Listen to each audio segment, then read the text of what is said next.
Hello and welcome to Town Talk. I'm your host, Rose Highland-Sharpe. This very inspirational program is brought to you by Highland Communications for storytelling, entertainment, music, and much more. Call at 910-528-0718. Stay tuned for the University of North Carolina's Black Pioneers Dinner and Discussion, Friday, October 4th, 2024, at the Sheraton Imperial Hotel, Raleigh, Durham, North Carolina. And at this wonderful UNC-Chapel Hill's Black Alumni Reunion. And in this celebration, the program, of course, began with opening remarks by Judge Donnie Hoover, class of 71, the current chair of the UNC Black Pioneers Committee. Invocation by Otto White, class of 65. And, of course, memorial tribute, Walter Jackson, class of 67, committee member and a past chair of the UNC Black Pioneers Committee. Golden Rams induction by Dr. Rita L. Joyner, class of 2009, PhD, and the current chair of the UNC Black Alumni Reunion. Enjoy the great panel discussion with the generations, a grandfather and his granddaughter. And, of course, they all include Eugene C. Hines, Jr., class of 72, and his master's degree in 75. His granddaughter, as I recall, Erica J. Hines, class of 2011. Dr. Joanne A. Peoples Wilson, class of 69, her undergrad, and, of course, her medical degree from Duke University. Nora Wilson Dennis, and that's the daughter of Joanne, Dr. Joanne. Edith Hubbard, class of 66, and her master's degree from UNC in 69. Her daughter, Rhonda Hubbard Beatty. Yes, class of 1987. Enjoy this lively discussion and comments from the other UNC alum at this dinner discussion. Recognized also, what a great honor.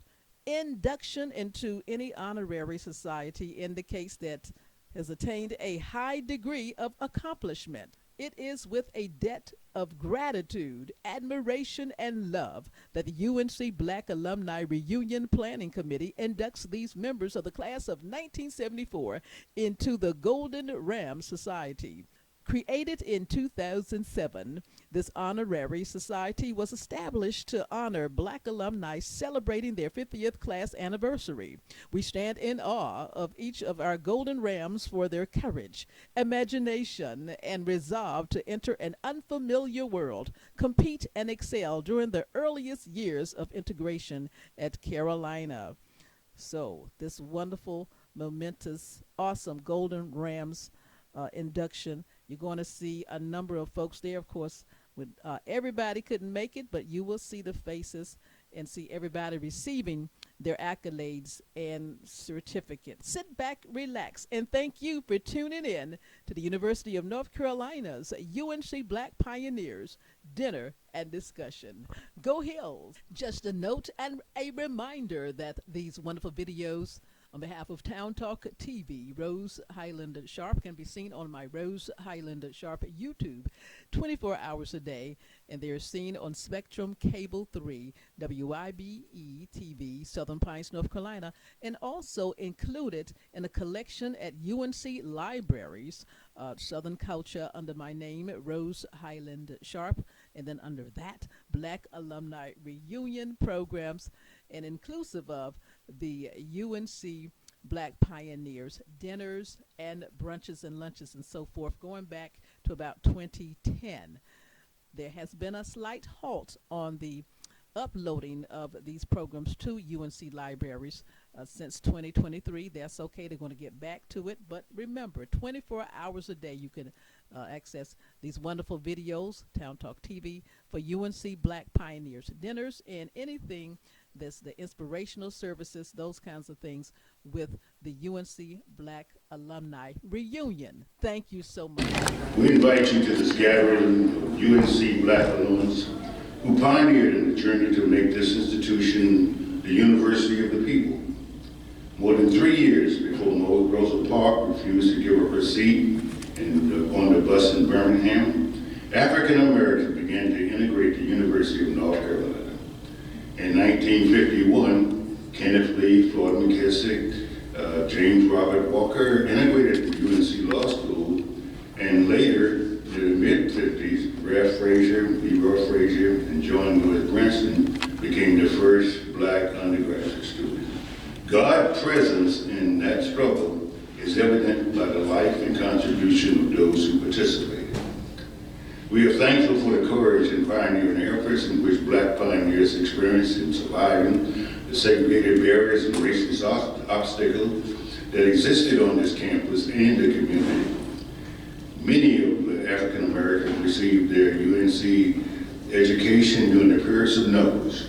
No black professors, no black counselors, no black mentors, no black athletes, no black fraternities or sororities. And in many cases, no black students in their classes. Most black students, most black pioneers had to resist racial and societal barriers in attending Carolina. Most pioneers were academic stars in their community and came from humble, segregated beginnings to study at this world-renowned institution. God, with your guidance, help us to use this occasion to recommit ourselves to ensure that our pains and sacrifices were not in vain, and that we, individually and corporately, continue the pioneer effort to make the University of North Carolina the university of all the people. Finally, we pray that you bless the food and those who are about to partake and those who prepared it. Amen. Amen. So it's a buffet, and we're ready to start. So, and hopefully the group, Judge Hoover will be here shortly.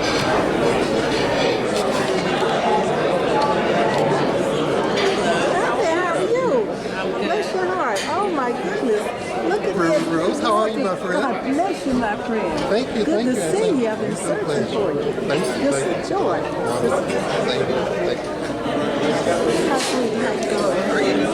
Yeah, cool with you. All right, all right. Good, everybody.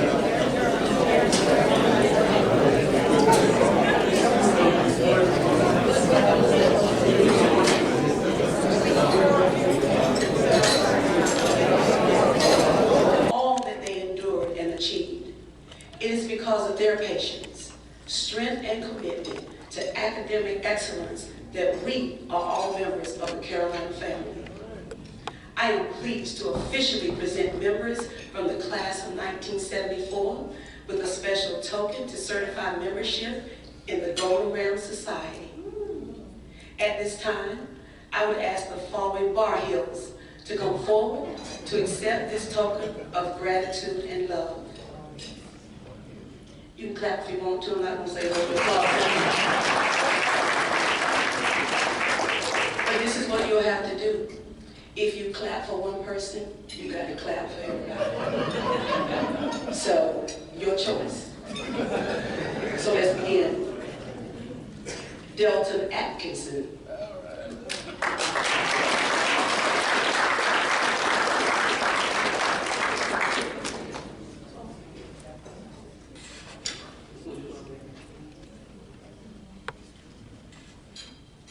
T. Diane Bellamy.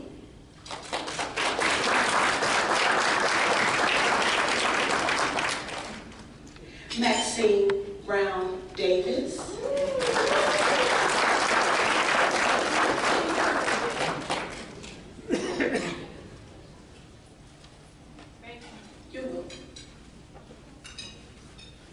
Tanya Butler Perez. Tonia. Kids, you know we're messing up. Tonia Butler Perez. If you'll stay up, please. Stay outside. Stay up.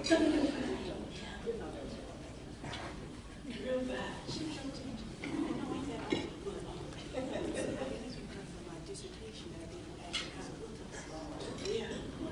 Okay. I thought I was gonna know about it. Yeah. I'm really excited.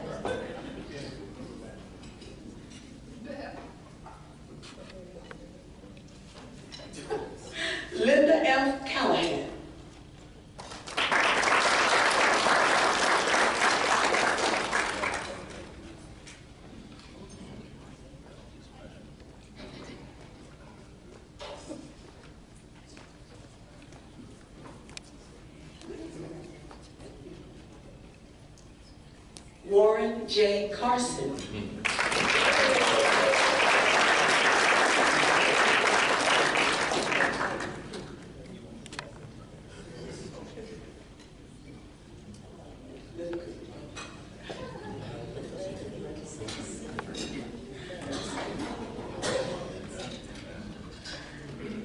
Karen D. Dakins-Brock.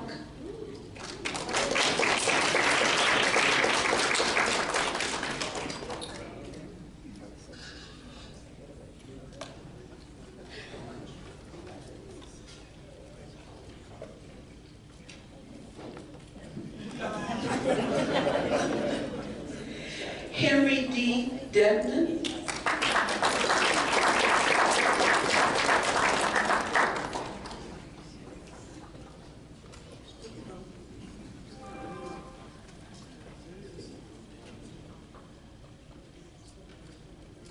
James E. Graham.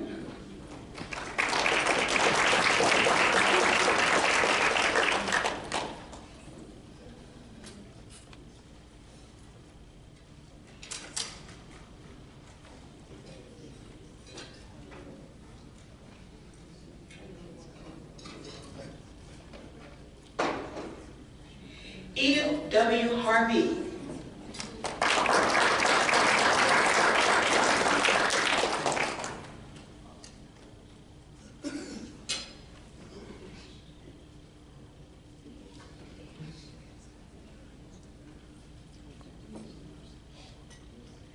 Ida D. Hickerson.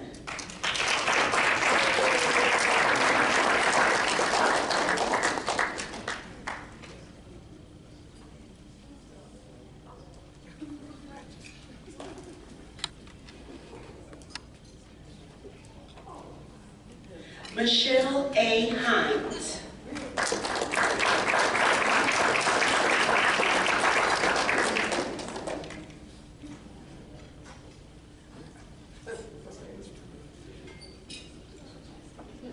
Jacqueline N. Howell.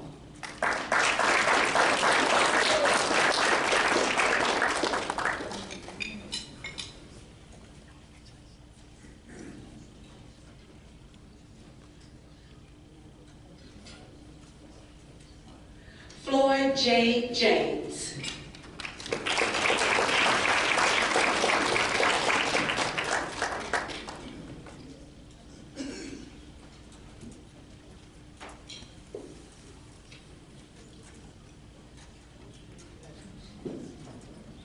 John L. Johnson.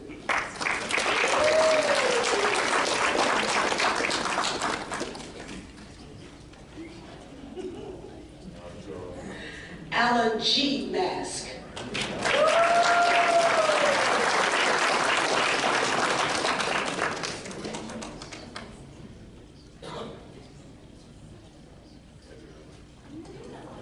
Erlene W. McNeil.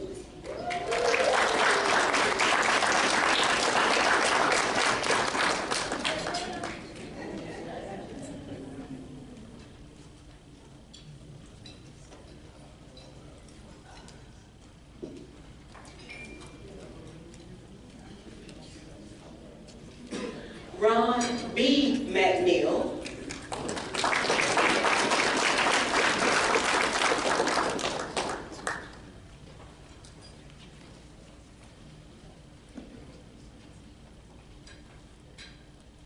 Louis H. Myers.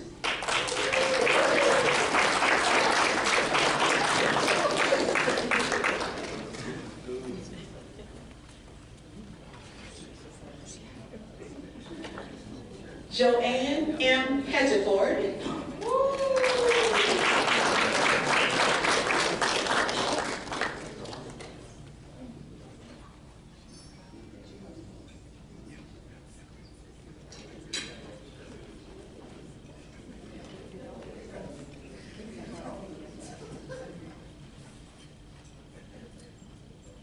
Mara L. Price.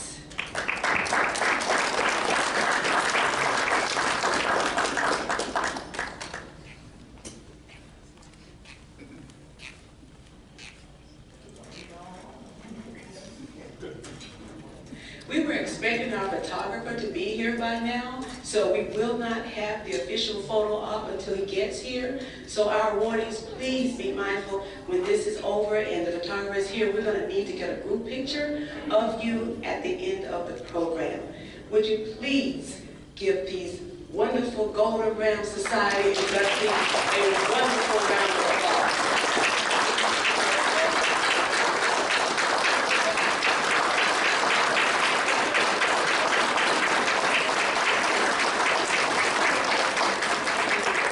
Thank you so very much. You may be seated.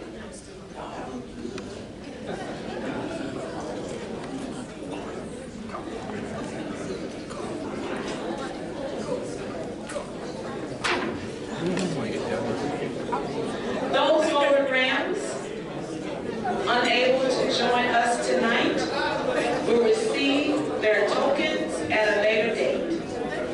Please join me in celebrating the newest inductees into the Golden Ram flag. That was the last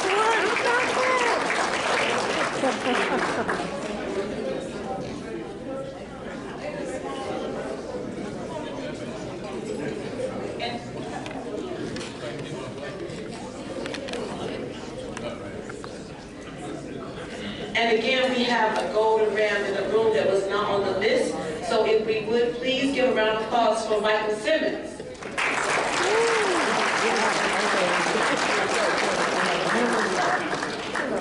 And before I have a chance to go to my seat, I have a public service announcement. It is a 3-part public service announcement that will be given to you 3 times. The public service announcement is: register to vote. Confirm your registration to vote. Vote. Register to vote. Confirm your registration to vote. Vote. Let's do it all together. Register to vote. Confirm your registration to vote. Vote. Have a good evening.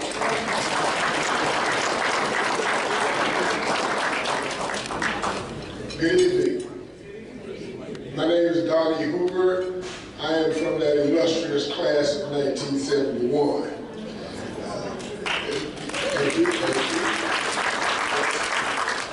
Let's have another round of applause for those Golden Rams.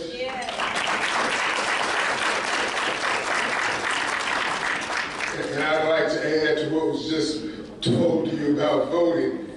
Make sure all your friends and family members do the same thing. Okay?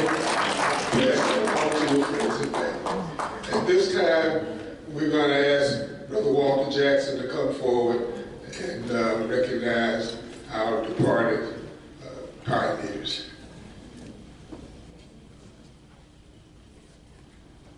Thank you so much, Judge Hooper. Good evening, ladies and gentlemen. My name is Walter Jackson, and I'm a Tar Heel.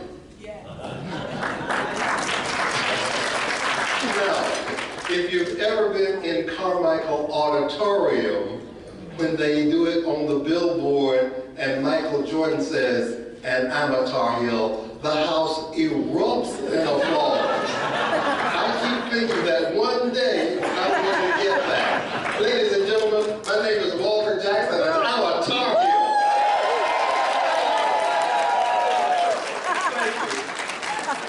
Keep your heart out, Michael Jordan. In a famous speech in 1951, as he was retiring, General Douglas MacArthur said, "Old soldiers never die. They just fade away."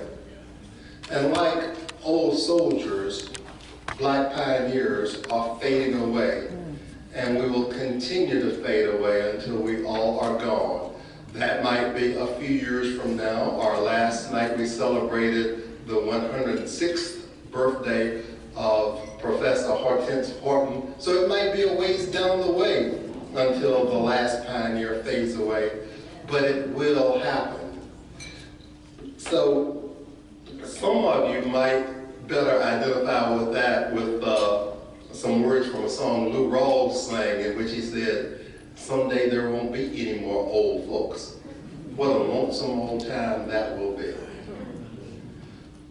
My distinct honor and privilege this evening is to recognize those Black pioneers who passed since our last reunion.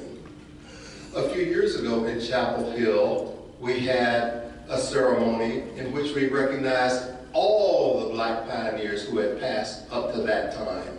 But as that list continues to grow, it's not feasible to continue to call out all the names each year, but we do want to recognize those who departed in the last year, recognizing, of course, that we probably don't have all the names. These are just the records that have come into the Alumni office.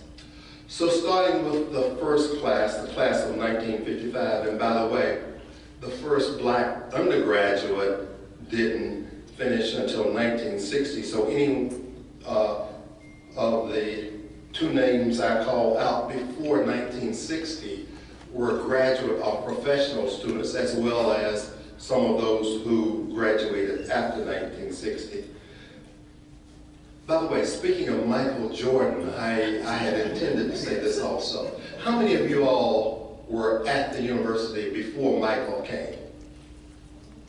Quite a few. Most of us, as a matter of fact. And then there are some who perhaps came after Michael. For those of us who were here in the 1960s and before, when Black athletes were called all kinds of names and harassed when they took the field or the court or whatever, to see the change that has come about when Michael Jordan gets that kind of applause in Carmichael Auditorium is just amazing. And many of those early Black athletes at Carolina are right here tonight. I'm going to call, and I'm sure I will overlook or don't even know some, but I want to call a few of the names of people who either played at Carolina or went out for the team at Carolina. And I'm going to start with James Webster, who was the second African American ever to play football at Carolina. James, if you would please today. I'm not going to pray.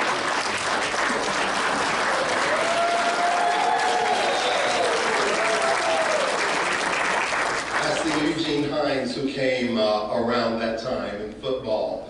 I think I see Reggie McAfee out there someplace. Reggie.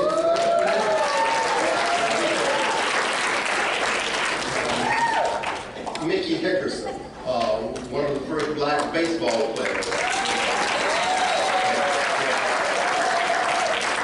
I was delighted a few months ago to go into the baseball stadium and see Mickey's name on a plaque of the great Carolina baseball players.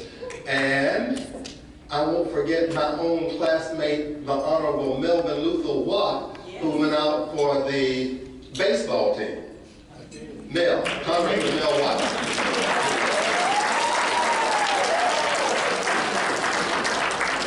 Again, what a change. And tonight is, I'm sorry, yes? What about the females? I played volleyball.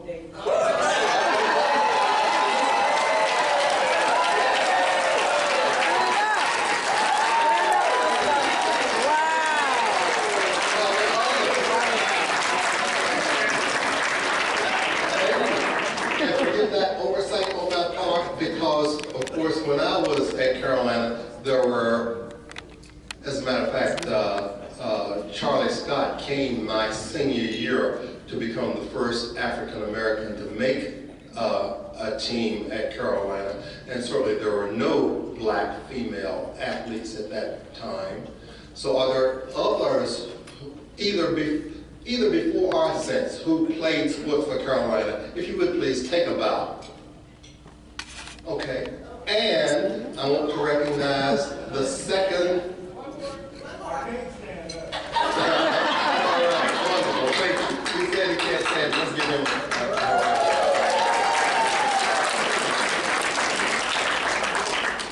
I want to also recognize the second African American cheerleader ever at Carolina.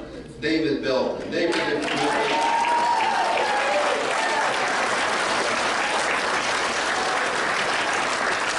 now, here's an interesting little story. I was at the very first Black Alumni Reunion. I don't think we even called it that a bunch of years ago.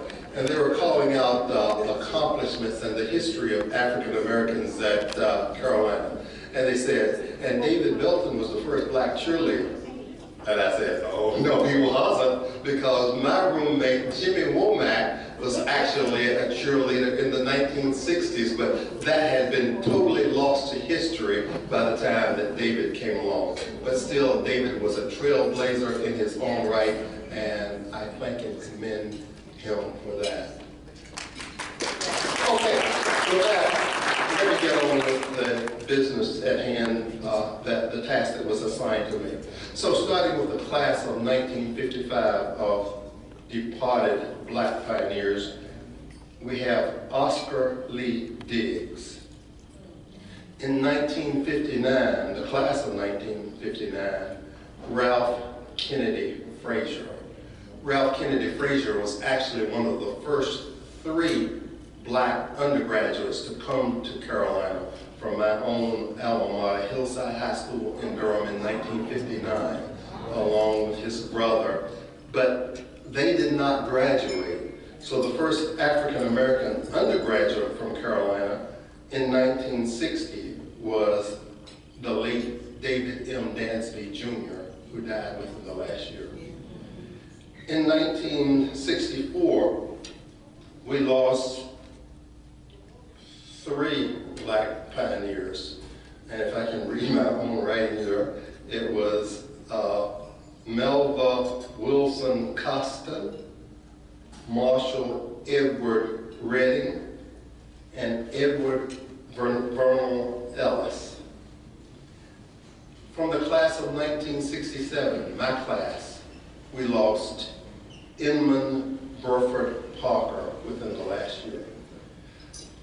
From the class of 1968, we lost 2 people.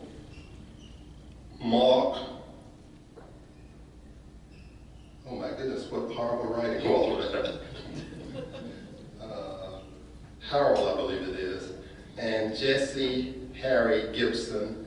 And then within the last few months, we lost State Representative Kelly M. Alexander Jr. from Charlotte. Those are the Black pioneers who passed within the last year, ladies and gentlemen. I commend their memory to you, as well as the memory of all the other Black pioneers who went before them. And again, someday there will be no more Black pioneers. Thank you so much.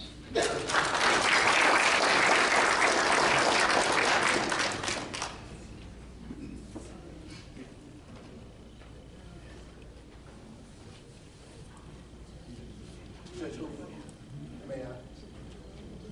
Just another second. I'm sorry, I didn't define, I guess I was operating under the assumption that all of you know that the Black pioneers are those African Americans in the class, from those who entered in 1951 under court order, all in the law school through the class of 1972.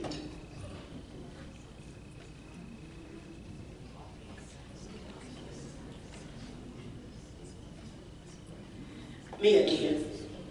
The only thing that's constant is change. The photographer is here. So would you kindly, those Golden Ram inductees, including Mr. Simmons, please come over to whatever way this is, a left, and so that our photographer can take the picture really quickly, and then we can get on with the panel. So thank you so much for your kind. Next.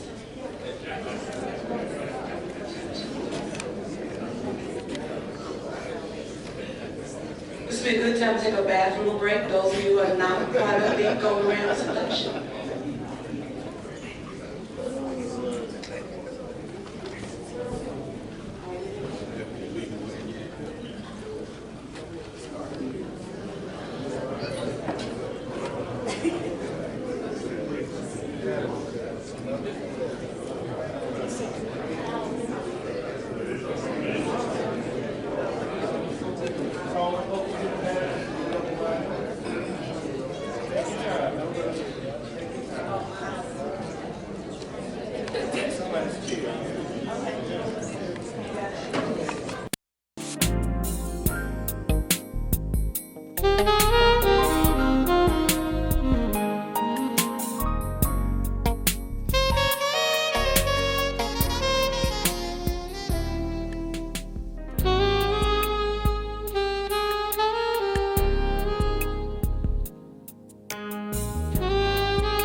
to move on with our program. So if you would kindly return to your seats so we can proceed before we get kicked out of here.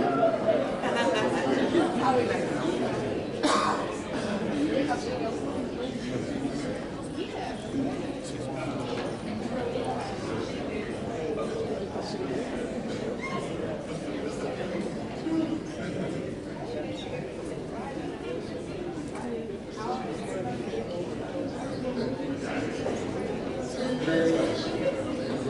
At this time, we will proceed with our panel discussion. I'm going to call our panelists up first. Now, I'm not going to spend time going through your bios. If you have those in front of you, you can read and see how wonderful all 6 of them are. There's no question about that. What we decided to do this year was give you a comparison by bringing a parent who was a pioneer, and that parent's either child or grandchild who came to Carolina years later to do a comparison between what it was like when the parent or grandparent was there as opposed to when the child was there. Now, as I said earlier, we're a little short of time tonight, so I'm going to ask you to hold your questions until we have 3 sets of panelists. So until the 3 sets of panelists complete their presentation, then we'll open the floor for questions to any of the panelists that you would like to ask anything about, or comments that you might want to make. So first, and there's no particular order here, but the first set of panelists are Erica and Jay Hines. Erica was in the class of the initial class of 2011, and her grandfather, Eugene Hines Jr., who was in the class of 1972. The 2 of you come forward.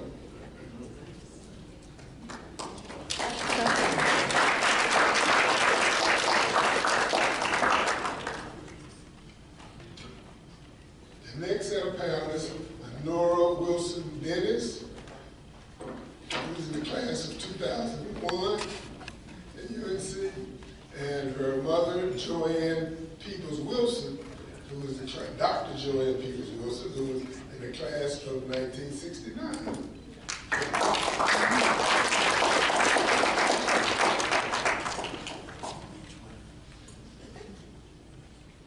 And the third set of panelists will be Rhonda Hubbard Bailey, in the class of 1987, and her mother, Edith Hubbard, was in the class of 1966.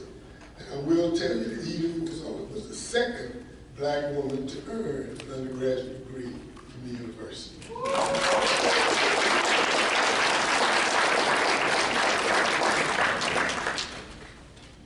And while they're getting seated and situated, I would like to not bore you with statistics, but just throw out some numbers so that you kind of know where we've come from and where we've gotten to.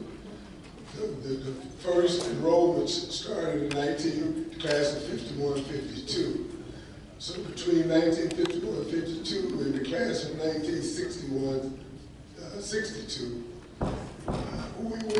Carolina went from 6 African Americans to 26. And that was an average of 10.8 African Americans. I went from 0.01% to 0.03%. The total enrollment during that same period went from 5,773 to 7,513. Now, we don't have statistics for the years of 59 to 69, but it's from 69, the class of 69-70 to the class of 1988-89, we went from 238 African Americans to 1,840. So that percentage increased from 1.4% to 7.8%.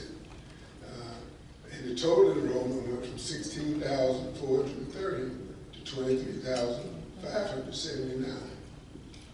And from 1989-90 went to 2008, 2009, we went from 1,921 African Americans to 2,820. So we went from 8.1% to 9.9%. With total enrollment going from 23,582 to 28,567. Then from 2009, 2010 to 2015, 2016, we went from 2,793 or 9.7% to 2,353 or 8.1%, which was a slight decrease. Whereas the total enrollment went from 28,916 to 29,048. Now, I'm going to skip to 2023, where we had 10.5% enrollment, and in 2024, it's dropped down to 7.8%. So that kind of gives you an overview of what we have experienced over these 50, 60, 70 years. So at this time, I'm going to direct the first question to Dr. Joanne Wilson and her daughter, Nora Wilson Dennis. Dr. Wilson, how would you describe the racial climate on UNC's campus when you attended? In other words, did the administration address the issues affecting black students? Was there any institutional support regarding racism, discrimination, and other issues? Thank you for your attendance, and thank you for your comments and questions at the end. We came upon this discussion partly from my daughters who are both interested in DEI, both Duke and in the area. And one of our 50th reunion things, we had the young people and the 50-year people discussing how things were different, but on a lighter vein. The first black students came to Carolina. You've heard that whole story. I was trying to review this because I was not totally versed in the history and found it really remarkable that online there's the virtual UNC Museum, which has incredible oral histories of people who were here at the time that have been tabulated, as well as all of the Wikipedia. And this era has been the subject of a number of dissertations for students, PhD students from Carolina. So I came here in 1965. It was a interesting time. There had been demonstrations in Chapel Hill, in sit-ins at the counters and so forth. I was not in Chapel Hill yet. I was from Raleigh, and the stories did not make it that 30 miles or so, amazingly, in the press. And so I was really impressed with that. And some of the people that are here tonight will be able to give you first-hand recounts of that. You've heard about the highlights from some of the athletes who first came to Carolina, like Charlie Scott, Bill Chamberlain, and others, and we've had panel discussions around those topics. It has been just incredible thinking. When I got here in '65, there were very few black students. You've just heard the numbers. My class, for freshman class, there were 2 black women. One was from Chapel Hill, my dear friend Constance Laverne Peace Vaughn, who lives in Arizona now. And one other woman, when I pondered the yearbook, actually, I went through, it's online, and I went through every single picture of people in my freshman class, and to try to just tell me what it was like and to feel the numbers again for the absence there. I was the only black student in my dorm, and it was by and large an interesting experience. You were taken and treated with some distance and curiosity. There were a number of roommate situations that were strained and contrived, I call them, I had a senior roommate. Most freshmen don't have a senior roommate who just happened to be Jewish. And subsequently, her mother got wind of it and we were happy with it. She was from Charlotte. But you still had friends or found friends and forged, for some of them, lifetime relationships, including one of us, very close relationship for 55 years. But I mean, there were very few African American men on campus, less than 10. So most of them were on the other side of the campus, and you just didn't see them. And you didn't see Black students in your classes. I seldom had, I can't ever remember actually having any class with a Black student. And so it was a very isolating experience. In 1967, again, the news doesn't flow as well as it flows these days. There was the birth of the Black student movement with President Dobbins and Reggie Hawkins, and with Kelly Alexander, who was president of the student NAACP. And a lot of this history actually I got from reading about the history, because as I said, there was not the publications. Only in 1969 did we get Black ink, and we heard about that from Curtin Johnson, who was on one of these panel discussions a couple of years ago, and is a trailblazer. In 1967, the students were dissatisfied in several of the organizations because at that time, UNC reported 113 Black students, and only about, I think, 13 were graduate students, and the rest were undergraduates. So small numbers that Judge Hoover just recounted with us. And those students felt there was time for action, there was time for movement, because little had happened to change the status of Black students on the UNC campus, and definitely there were almost no Black faculty.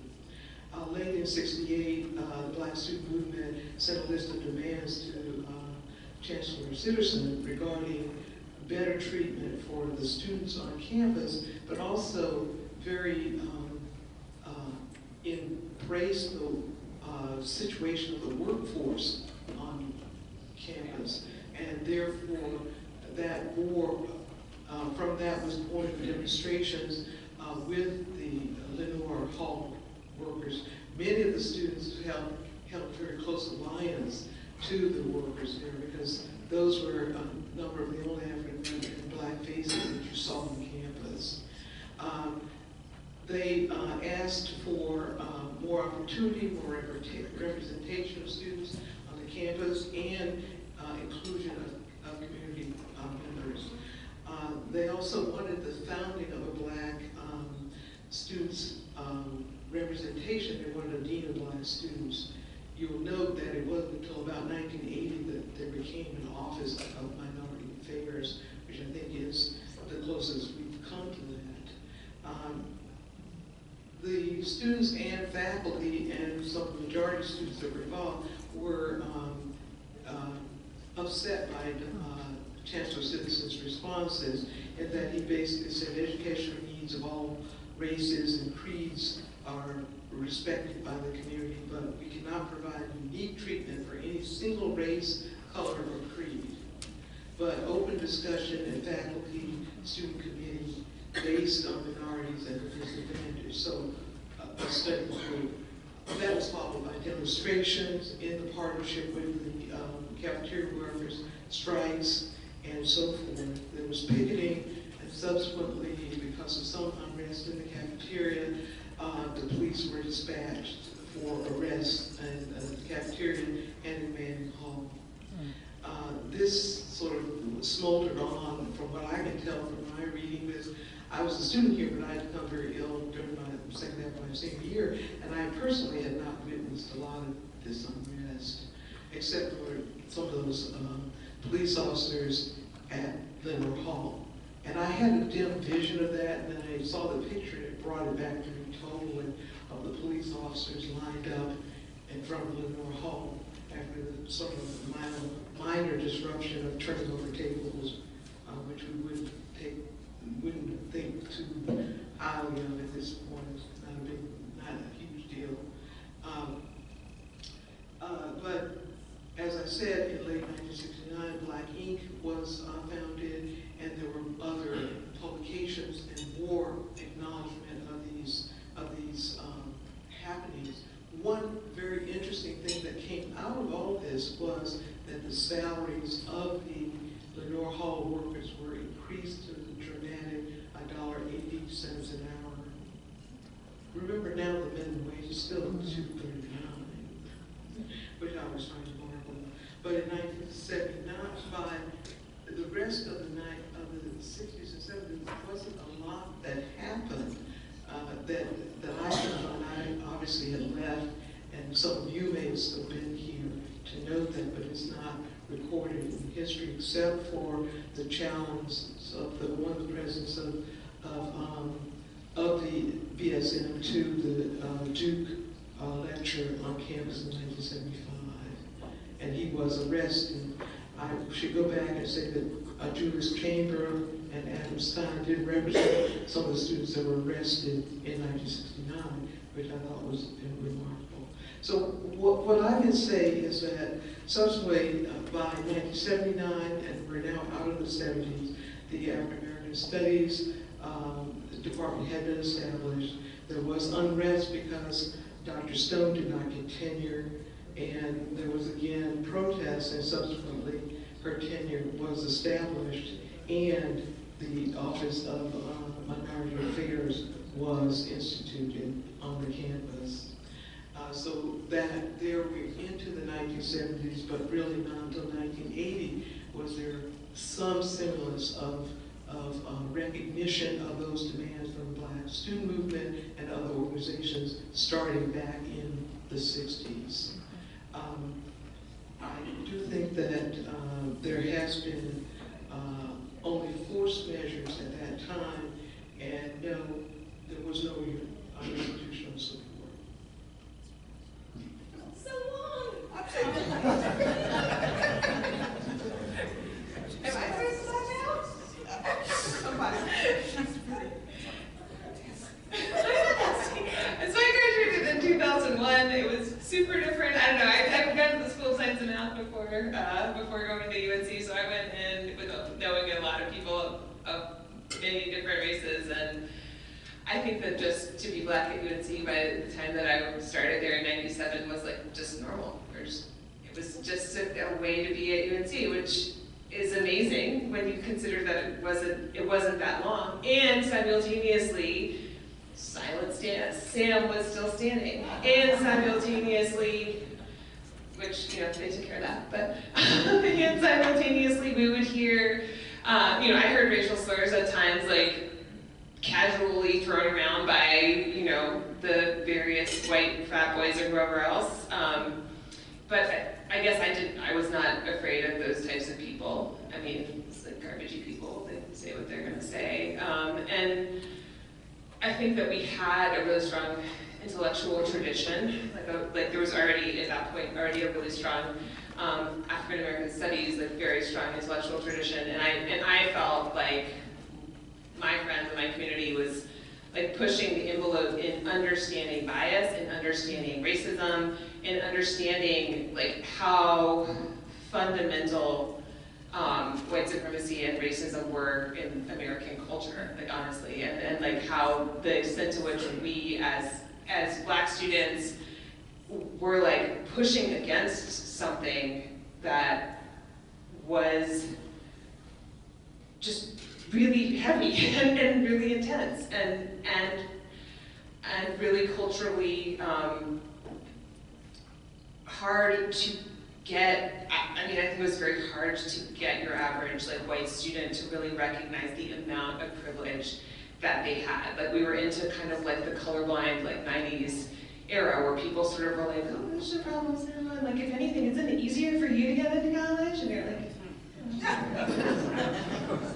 it was just, and then as people started to push, like one of my friends wrote an article in the Daily Tar Heel that was about this whole concept of white privilege, and it was about this whole idea of like, she posited that like people who are in oppressed and marginalized groups cannot be racist. And she's like, you can't be racist if you don't have the power of an entire imperialist empire behind your actions.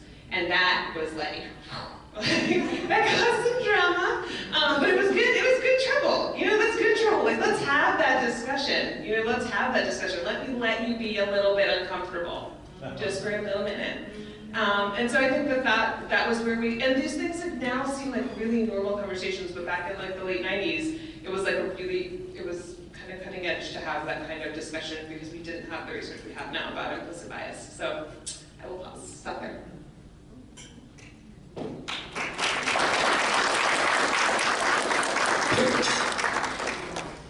Next we'll go to Ms. Edith Hubbard and her daughter, Ms. Rhonda Bailey. Question for you is, what was the black faculty, staff, and leadership at UNC like when you were students? How did this impact your sense of belonging and the overall culture? Black faculty?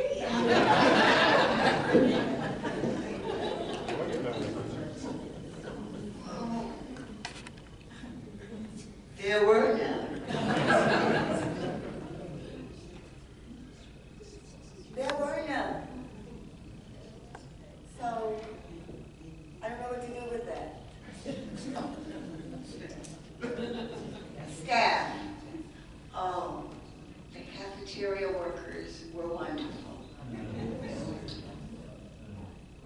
I remember very early on going to the cafeteria.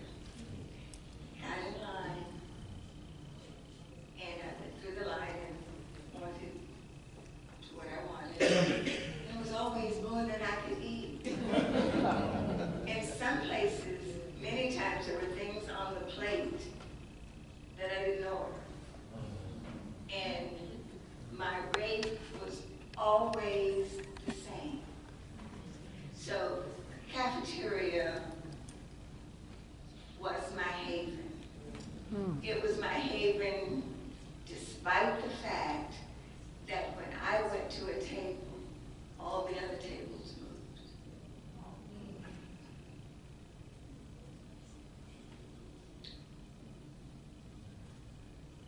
It was a lonely time here. We didn't have faculty members that we could go to and talk with. My freshman year here in English, I go to the class and I wear glasses, so I need to sit near the front of the room. And I sit in this desk. This young professor says, "Why are you here?" And I'm sort of naive. I used to be. I'm old now, so I'm a little bit wise. I pulled out my schedule and read to him what was on the schedule. It was that room, that class, and so forth. He says, "Well, I don't know why you're here because you're going to flunk." Now, my mother's a Christian lady. Good woman, she's passed, but good woman. I might have said something to the effect, if I fail this class, half of the people in here are gonna fail. I'm staying. And then class was silent, and it was shorter that day than it normally was. But what I did, I had a dear family friend I babysat for, William Darity. Does that name ring a bell with anybody? Well, William Darity, I told him what had happened. So he said, "Let me think about it." We found a English professor that he was friendly with. He was the first black, I think, graduate student to get a PhD here. And this professor agreed to review all of my assignments prior to my turning them in. I got real good grades from him. The grades in my class weren't so good. And at the end of the semester, I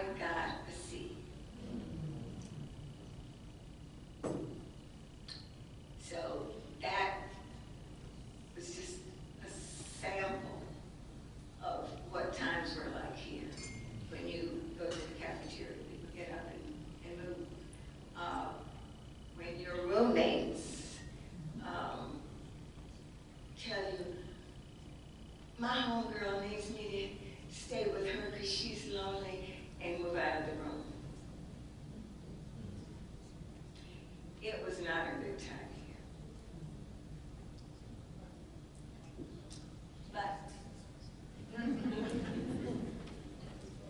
But things do change. I came to Carolina in 1983 and graduated with class of '87.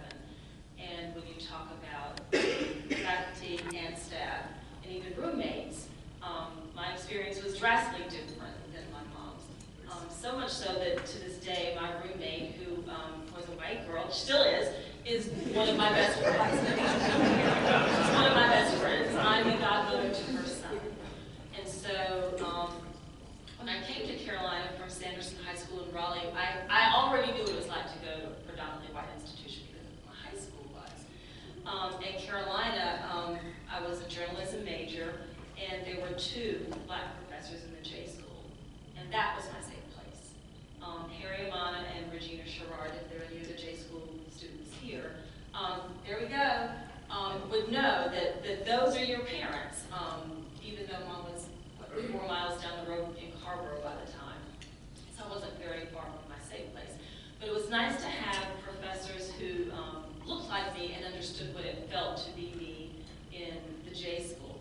And so I didn't have those same struggles at all in the classroom, walking on the quad. I worked on the black ink. You know, in my dorm, I didn't have those struggles. Now, I will say the university was still part of America, and there were still protests. And so we had protests. We were for apartheid and for the Stone Center at the time. And the faces who were in the protests and sitting in the pit and sitting in the South were as diverse as the faces on campus. I think Carolina might have been around 8% black when I was a student there. So at some point, inevitably, I think a lot of my classmates felt some degree of racism, and it wasn't overt. It was the microaggressions. And, you know, I assume I had some, I don't remember them, so if I had them, they weren't so remarkable to change my experience or to change my love for the university. And I say my love for the university because I now work at Carolina. I've been there for 14 years now. And so, but what Mom didn't tell you is that she also came back to Carolina to work.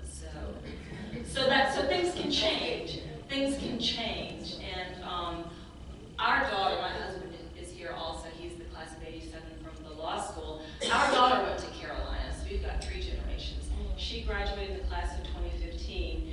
And Nicole's experience was even more different from mine in that she pledged a white sorority. To talk about intentionally changing things because she could. That probably would not have been possible when I was a student, but that was not of interest to me at the time. And so the difference in the 3 experiences, Mom did apply for white sorority, is she didn't make that. Thankfully so. They had a clause. You know, because. Yeah. And so the differences are really stark, and I would dare say, so because I work in Carolina, I also have work study students, so I have a lot of insight into things today. There's still protests today. I think students feel more accepted in terms of, I know we've dropped it below 10%. We were above that in our student minority population previously. But what they tell me is they felt like that was their school too. Carolina is their school too, and that's how I felt. I never had a moment where I felt like I didn't belong in Carolina. I never felt like my professors didn't want me in the classroom. I never felt like that wasn't my school. I never felt like I received admission because of who I was and what I looked like versus belonging because of my academics. So I'm grateful for that. I'm grateful for my mother, because had it not been for what she went through, it wouldn't have been what I went through. And if it hadn't been what she went through, it wouldn't have been what Nicole went through. And so I'm grateful for change. Carolina is by no means perfect. No university is, but it is special. It is very special, and you all know that too because you're here, right? So I hope that answers the question.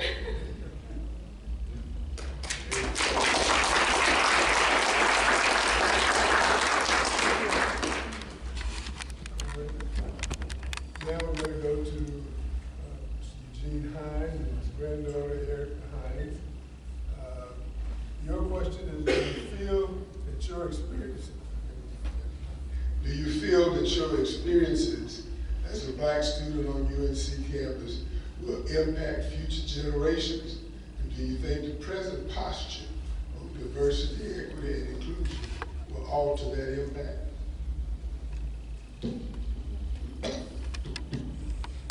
Can you hear me? Yes. I tend to ramble, and I already have a story about what each person has already said. But I made some notes so that I can stay on task and try to stay within my 5 minutes. 5 minutes. Okay.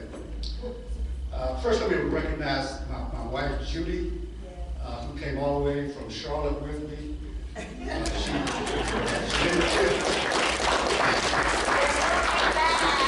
She didn't attend Carolina, but she's a Chapel Hill native, as I am. Wasn't born in Chapel Hill, but I was born in Wilmington, moved to Chapel Hill when I was 1. But that's another side story. Secondly, I want to thank my granddaughter, Erica. She is my granddaughter. I know I look young, so but she's not really young. For agreeing to be part of the panel. I do have a daughter, Erica's mother, Evika, who graduated from Carolina. And I also have 3 other grandchildren who graduated from Carolina. So thank you, Erica. And tonight she gets the title of being my favorite grandchild. So to try to answer the question, my wife told me that I could make this an easy answer or a hard answer. And the easy answer is no. I don't think my experience as a black student on Carolina's campus will have any impact with students in the future. The reason is they won't know who I am, and they won't care that I was ever a student at Carolina. Now, the answer to the question that's more difficult and is that is what impact did I have on the university that will impact the future of generations to come. And my response to that is, number one, I proved to the university that a black male student from a single parent household who did not graduate at the top of his high school class could graduate from UNC. Secondly, I proved to UNC that I could read, write, and comprehend like other non-black students. I even passed the swim test.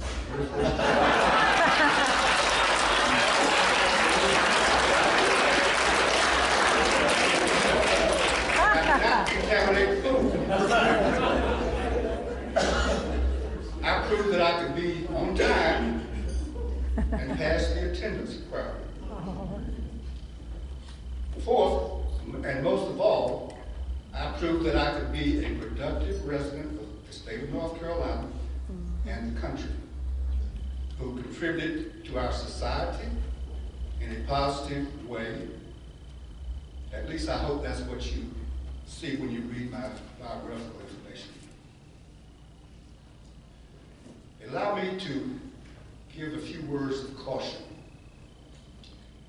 There are forces in our state that want to reverse the impact that you and I have had on the university and decrease the percentage of black students at UNC. We've already seen that from some data that Judge Hoover gave concerning the 1923 admissions being 10% of the freshman class being black, and that decreasing to around 7% for the incoming class of 1924. Now, Delton Atkinson is a data man, and so I learned a lot from him about researching data. Of the age group between 18 and 24, black students of that age group in North Carolina represent about 23% of the state's population. So compare that to 10% for 1923 and 7% for 1924. We're not where we should be. We can't rest on our past accomplishments or the fact that we live in a major metropolitan area, as some of us do. We have to contribute towards moving forward as black graduates of the university by placing blacks in the admissions office on campus, recruiting more black faculty and staff, and I'm not talking about some recruiter on campus, I'm talking about those of you in the audience, taking a personal approach towards recruiting of the black faculty and staff for the university here. We have to get on the board of trustees, and we have to get on the board of governors. Now, before we can do that, we have to get more supportive legislators elected. You know what? That's the end of the Brian Jordan's. There may be some other black legislators in the audience, but we have to support those black legislators and get more of them into the legislature. They are the ones who appoint the Board of Governors. And it's the Board of Governors that makes policy for not only UNC, but all 16 campuses of the universities in North Carolina. Now, when I said that a lot of us live in major metropolitan areas, we may already have a supportive legislator. Well, that means that we've got to go out into some of those counties and districts and areas where we don't have supportive legislators. We probably came from some of those counties. We probably have some relatives in some of those counties. We probably know people in those counties where we can support those individuals who do vote for their local representatives. Now, I'm talking about something that we have to do for the long haul. A 5 and 10-year plan. We can't start just in, 37 days of an election. We have to start just after an election in preparation for the next election, 2 years for the House, and what is it for the Senate? Is that 4-year term for the state House? 2-year terms, so we've got to start right now trying to get more supportive legislators, not for 2024, but for 2 years down the road. You might wonder why that's important. Well, let me use this as an illustration. You paid either $55 or $75 for your meal this evening. Now suppose for that meal, for that $75 or that $55, you only got a salad and water. You didn't get a full course meal. You wouldn't be very happy about that. Well, I contend that with us getting 7% of black student enrollment for the year 2024, that we only are getting a salad and water. $3.7 billion were appropriated last year for the 2-year budget for the state university system. Now that's all 16 campuses. But I contend that a major portion of that $3.7 billion is coming to UNC-Chapel Hill. So we're just getting a salad and water instead of a full course meal for that $3.7 your youth thoughts.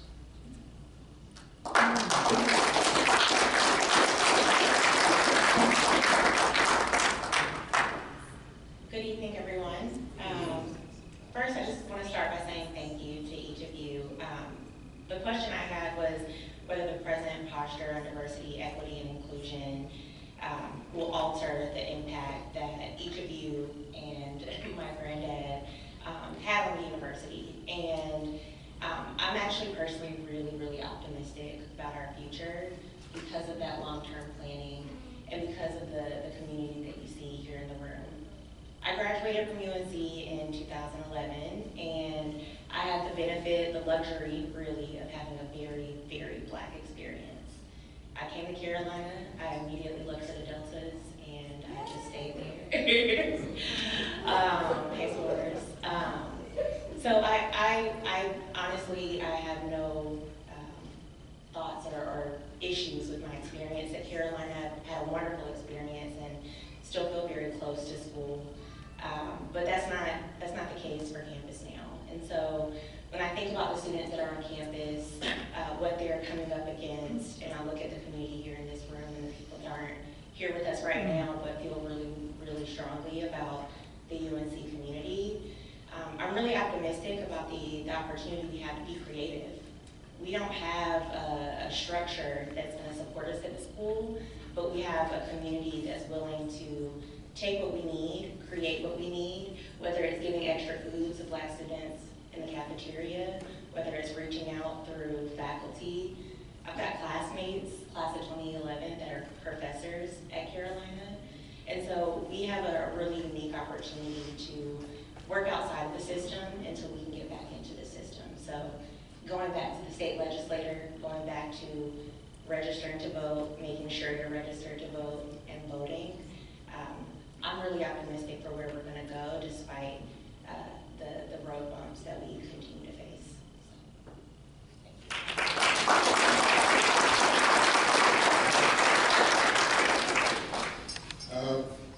Before we open the floor to questions, I would like to insert a few things. I technically qualify for this panel because my daughter also graduated from Carolina, but she and some of her friends planned another program that conflicts with this one here this weekend. So she's here, but she's doing her things down the hall somewhere.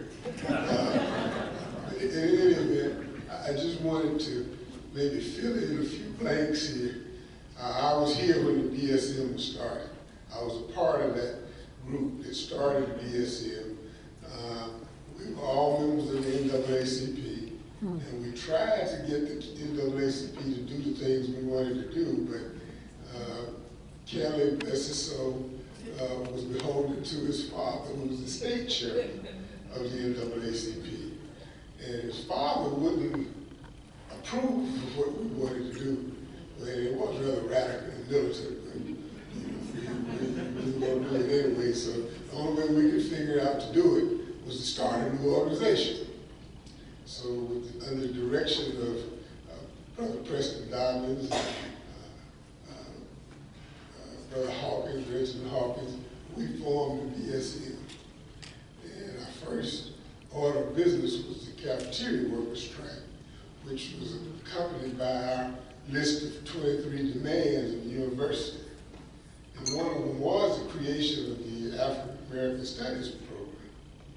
And we did get that off the ground right away because one of my classmates, Jack McLean, and myself were the first two students to graduate with degrees in Afro-American Studies. I tell Jack all the time I was the first because who became before McLean. So I became before me. But in any event, that was in 1971. And we did have two Black professors. Actually, it was three, because we had Blyden Jackson, who was stolen from, I think, Southern University, and Dr. Brewer, who came over from North Carolina Central to teach in the African American Studies program.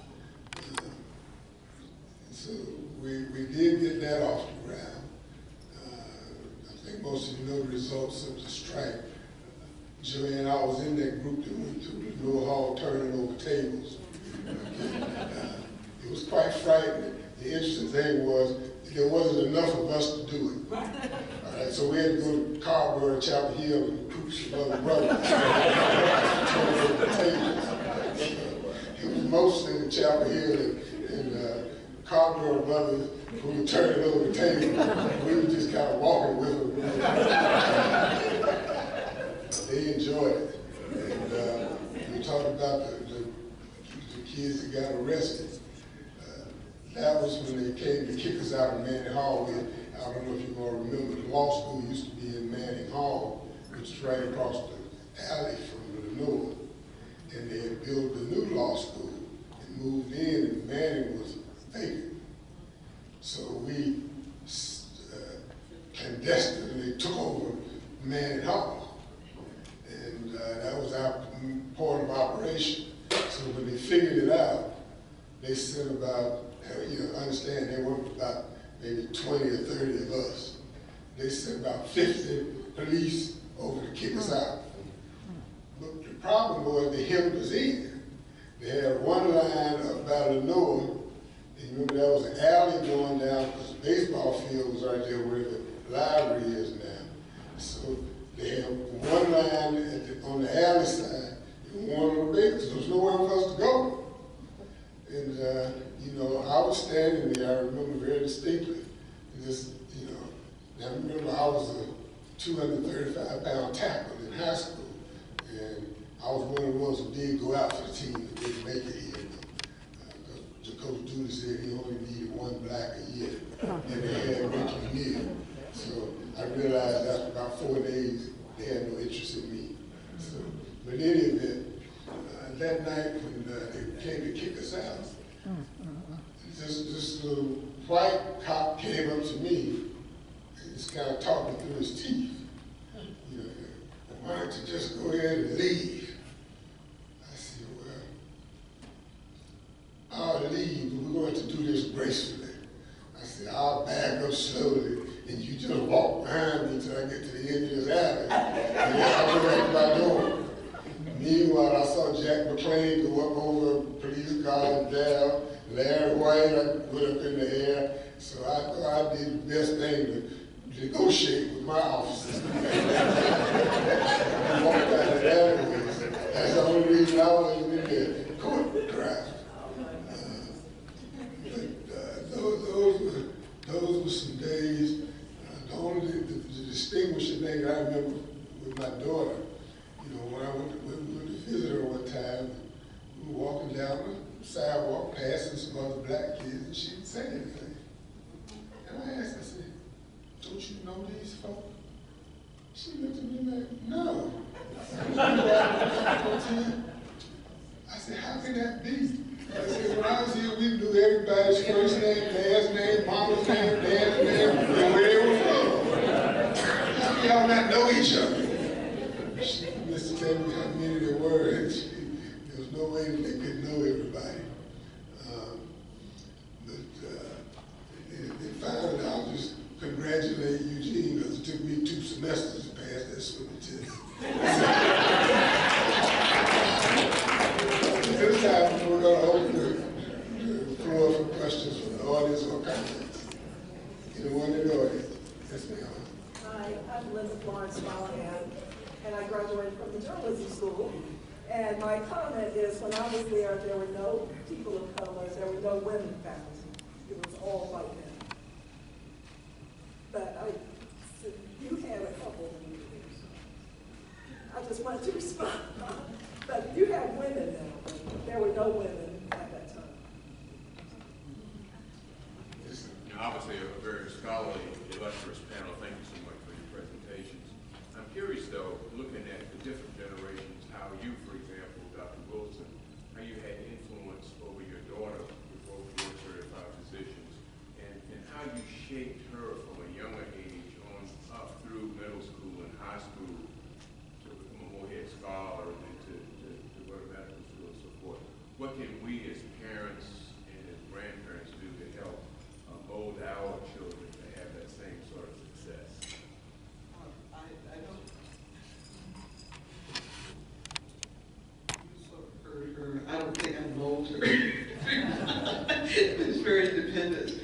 I think that one of the things that we and her father both have done is just to go with their independence and the things that they want to do, and they see what you're doing. And the other thing that I've been really critical or thoughtful about has been peer group, because the peer group makes a huge difference. I can give myself as an example. I'm the oldest of 7 kids from a family in Raleigh. We're all educated in the same parochial school system. And of the 7, I'm the only one who graduated from college, one underwent to college. And I think some of that was peer group and so forth and so on. So I think that's really, I think, critical. And the education, obviously, to try to get the best education, no matter what it costs, traveling or whatever. Nora has 3 children, so she might have a comment too. Yeah, I guess I would say that I felt like there were really high expectations for me as a kid, and I was fortunate to be able to meet the expectations that were set for me. Like, it was really clear, my mom was really clear that I was supposed to get straight A's, like I was not supposed to bring home B's, and if I did poorly in something, or especially if I said that I couldn't do something, like that was definitely like a red flag to a goal.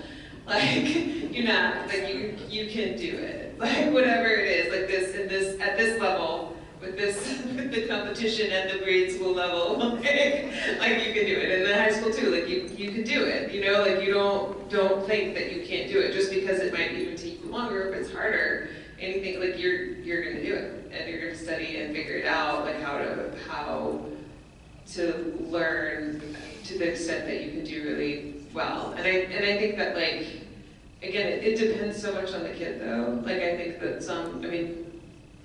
like my oldest child is a very defiant child, and like if I would like push him, like he would push back as hard as I would push him. And I switched to school twice because it was just like he wasn't inspired by his school. He wasn't like, they didn't see him. If that makes sense, like they didn't see him. Like he's not obedient, right? And so like a lot of schools don't like children who are not obedient. But just because he's not obedient doesn't mean that he doesn't have a lot to offer, or that he's not smart, and like it's harder to connect with him. But finally we got him in the 3rd school, like they connected with him. His teacher, she's like, he would give her work that wasn't good, and she would give it back to him. Like she would just give it back, and she wouldn't shame him. She'd be like, no, I just don't think this is your best work. And he came to me and he's like, why do I have to have a teacher who thinks I can do anything? Like, he was so angry, but it's like, you know, you can find the teacher who thinks that they can do anything and like just actually won't take low quality from them. He was like, she accepted my work, and I was like, yeah, like that's the way to do it. Just give it back to them until they'll do their best job. Could I address that question? I'd like to also address that question. And I mentioned that I grew up in a single-parent household, and with my mother, it wasn't a question of if I'm going to college or if any of my other siblings, I have 2 sisters, if we were going to college, but which college we would attend. I thought I was going to North Carolina Central, but somehow my mother had made the decision that I was going to transfer from Lincoln High School, the black high school here in Chapel Hill, to Chapel Hill High School, integrate Chapel Hill High School, my junior year. Well, when I got to Chapel Hill High School, I had played football at Lincoln. I played football at Chapel Hill High, and Chancellor Citizen's daughter was a cheerleader. So was Chancellor's Aycock was a cheerleader. Chancellor Aycock's daughter just happened to marry my Chapel High School football quarterback once they finished college. So I had that peer pressure from students that I was going to go to Carolina, I wasn't going to go anyplace else. My guidance counselor at Chapel Hill High School sort of walked my application over to the admissions office because I took the SAT test late my senior year, and UNC had already accepted their freshman class. But that summer, she walked my application through the admissions office because she wanted me to go to UNC. In addition to that kind of peer pressure, guidance counselor pressure, my older two children, who are, well, at least my older son is very stubborn as I am. And I mentioned to him that you can go to any state school or any school in the country, as long as it's a state school in North Carolina. If you want to go to a private school or to a school outside of North Carolina, then you have to pay the difference in the tuition. Because I'm only going to pay North Carolina tuition being in-state student. Well, being as stubborn as I was, he got a football scholarship to go to university. So he showed me that he could make his own decisions. But there was also that level of competition. I played football in high school. I was an all-state player, and he wanted to outdo me. So there's that competitive nature, that he was going to be better than I was, and as it turned out, he turned out to be better than I was because he was able to graduate from Duke as an All-American wide receiver. I had a knee injury my senior year, and although Coach Hickey, who was the coach at the time, invited me to try out for Carolina's football team. Of course, back then it was the freshman team and varsity team. So I was on campus for that first 2 weeks of preseason drills, staying at Area House with the rest of the team. And that was a lonely experience. My high school quarterback also was invited to try out for the team. And Coach Hickey, he since told me that Coach Hickey asked him a couple of weeks before the season was to start if he would mind rooming with me in Area House. And he agreed to room with me. So that was the only reason that I had a roommate on the freshman team at UNC. But I re-injured my knee and didn't stay with the team since I wasn't on scholarship. Another footnote, I told you I can ramble. My granddaughter, Erica, has already started. I have a great-granddaughter, Erica's niece. And Erica is, Jory is 6 years old. At age 4, Erica has taken Jory to Penn State, UPenn, Carolina, to do. She's already taken her on college visits at age 3 and 4. So you have to start early with the expectations of not if you're going to college, but which college you are going to attend.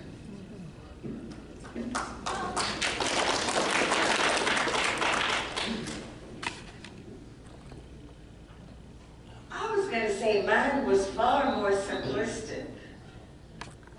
My thing was, this is a state university, which that's tax paid, and I have as much right to be here as anybody does. Yes. So all I need to do is do it. And that's kind of my attitude. This university is a state university. It belongs to the people. And if your child or my child or any child wants to come here, they should be encouraged. This lady had her hands up for a while over there. Over to my right. I just want to stand and remember the memory of Martha Flowers, who was the first black professor in the music department. And I was her first pupil. And that's what she used to call me, a pupil. And the beauty of it was is that I don't know if you know the story of Debbie Allen and how she got rejected at School of the Arts. Well, I was kind of like the Debbie Allen of Hill Hall. None of the professors knew what to do with me. They didn't know what to do with my voice, with my training, because they said, well, you're black, so your Italian is a little off. You know, they were okay with me singing Negro spirituals. But for my senior recital, I did art songs by Negro composers. And of course, they challenged that, but it was Dr. Joel Carter, who was the head of the music department, who gave me the book of art songs by Negro composers. So I was the first black student to do something other than Negro spirituals. And Martha Flowers defended me, and that was her first year. So it was important for her to be successful, and it was important for me to be successful as a voice performance student. And then I'll end with this last thing. I sit on the school board for Gifford County, and every time a student comes up to me and says, I'm thinking about going to Carolina, guess who they get a letter of recommendation as an alum of Carolina? So there is a student here this year, class of 2028, who is a graduate of Dudley High School, and her mother feels that the fact that I wrote the letter of recommendation, so that's part of it too. You ain't got to have a child. All of these kids are our children. And so every time I'm working with a young man right now, I told his mom, I said, you think about going to Carolina? I said, I'll do the letter. You know, we have power that we don't even know just by the signature of our names. Thank you.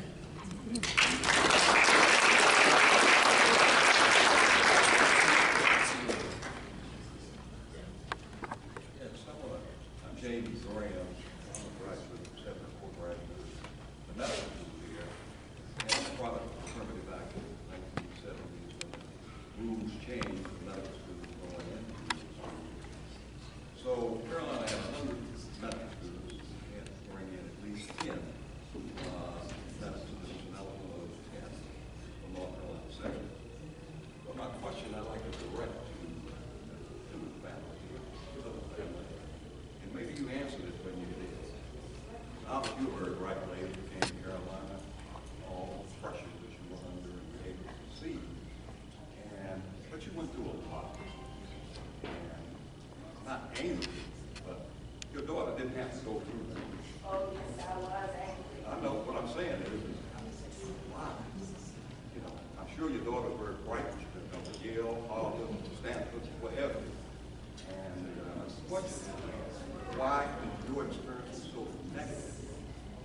Why would you send your daughter and she's obviously gone almost in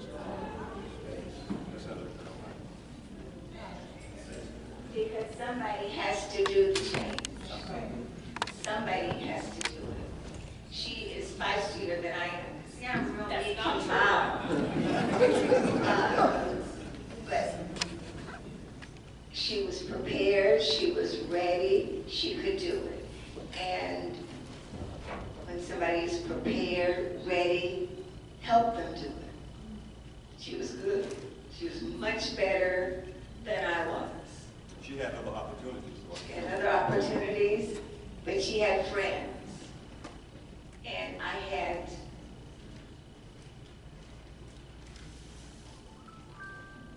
well, I kind of had friends, but the young men that were here, I kind of went over to, Mel, was that in North Carolina Central? It's a blur, I don't remember. It was lonely here, but somebody has to say, no, I will do this. I have as much right as you do. And she's on steroids.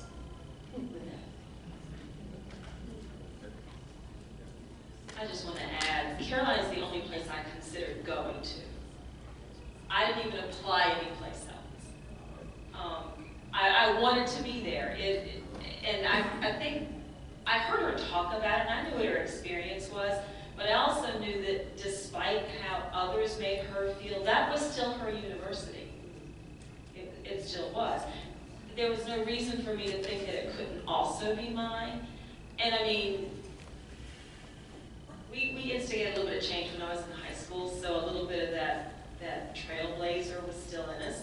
So there was nothing in me that ever thought that I couldn't be at Carolina and couldn't be successful while I was there. And I should also add, excuse me, I did have a change of heart about Carolina. When I left, I said, you will never get one thin dime of my money. And I made my contributions to Bennett College because I went there my first 2 years. I came back and I realized this is a beautiful institution and I'm a part of it. And I took ownership. And so it belongs to all of us. And we should use all of it.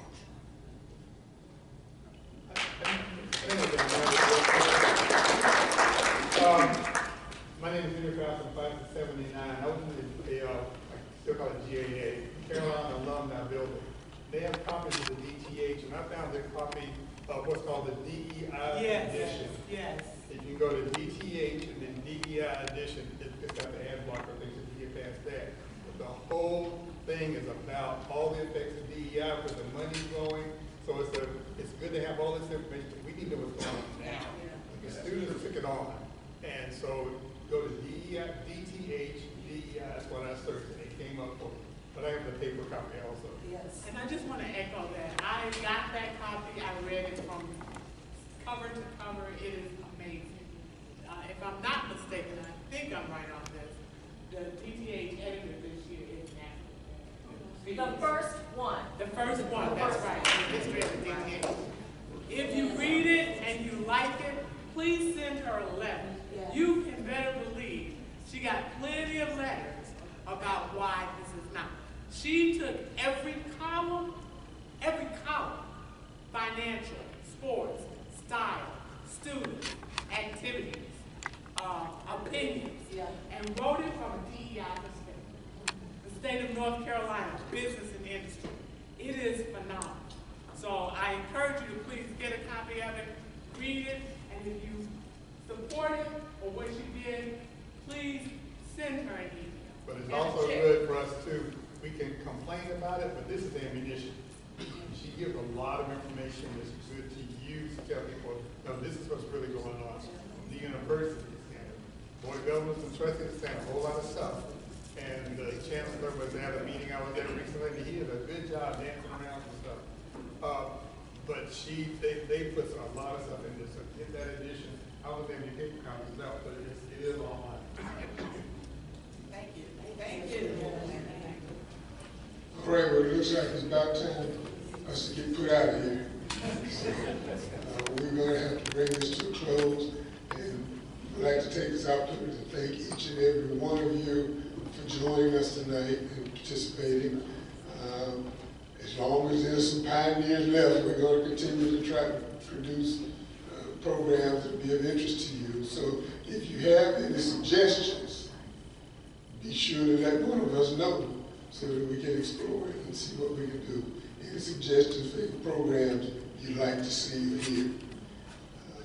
And with that, we'll be around for a while till they literally kick us out. Those of you who are ready to go to the comedy show, feel free. Good evening. Just a quick announcement. Those of you who have your Golden Rams certificate, I have a folder in the back for you to put it in so it won't get messed up. And also there are gifts at the back table, so make sure that you stop by and get your gift before you leave. Okay?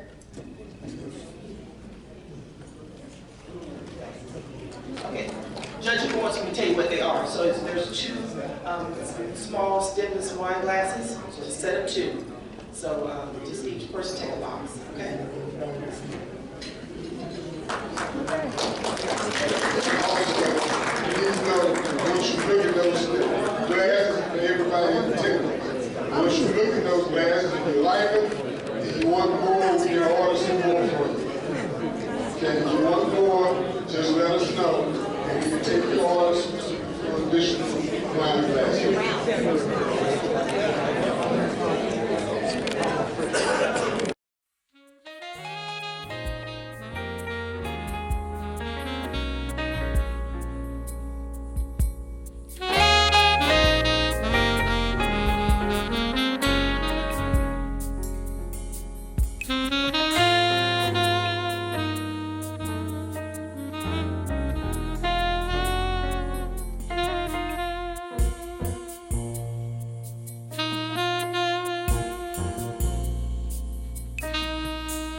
Thank you so much for tuning in to Town Talk.